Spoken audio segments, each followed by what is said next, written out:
If God answered every prayer you made last week, you'd probably be in a worse place right now. Yeah, think about that. Because some of the things you begged for, some of the doors you wanted opened, would have broken you, but we don't see that.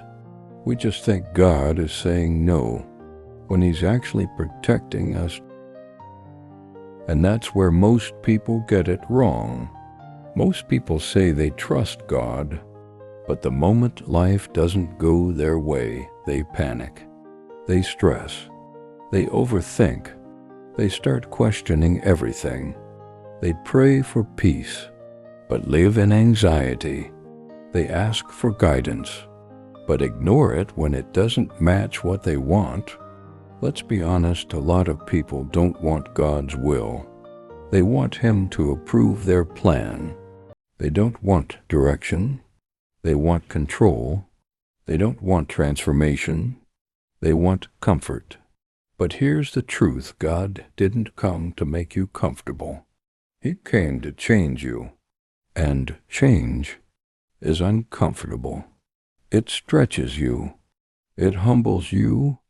It forces you to let go of things you thought you needed. Sometimes it breaks your plans. Sometimes it removes people you thought would be there forever.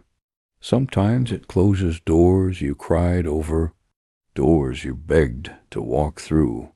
And in those moments, you feel confused, maybe even hurt. But just because it hurts doesn't mean it's wrong. Growth isn't gentle. Transformation isn't easy. And purpose doesn't come from staying the same. You won't always understand why things happen the way they do, why the opportunity fell apart, why the relationship didn't last, why the timing feels so off. But that doesn't mean God is absent. It means you don't see the full picture yet. Because if you could see everything God sees, you wouldn't question His decisions. Sometimes the closed door is protection. Something that looked right, felt right, made sense to you, but would have damaged your peace, your future, your purpose. And here's something people don't like to hear. Some of the things you're praying for are actually pulling you away from God. And when He says no, it's not rejection. It's protection. It's love. It's wisdom far beyond what you can understand in that moment. But we struggle with that because it removes control. And the truth is, control and faith don't live in the same place. You either trust Him or you try to replace Him. Life will put you in moments where nothing makes sense, where your plans fall apart, where emotions get loud, where answers don't come. And in that moment, you have a choice. You either try to control everything, or you trust God completely. But you can't do both. Fear will tell you to rush. Fear will tell you to settle.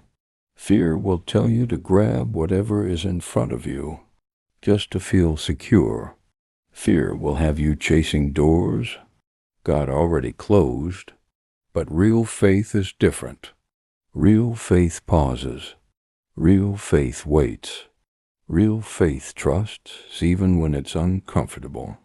Real faith says, God, I don't understand this. I don't like how this feels. But I still trust you. That's real strength. Because faith isn't proven when life is easy. It's proven when nothing is clear. When you're in the dark, when you don't have answers, when you feel like you're being delayed, and you still choose to trust Him anyway.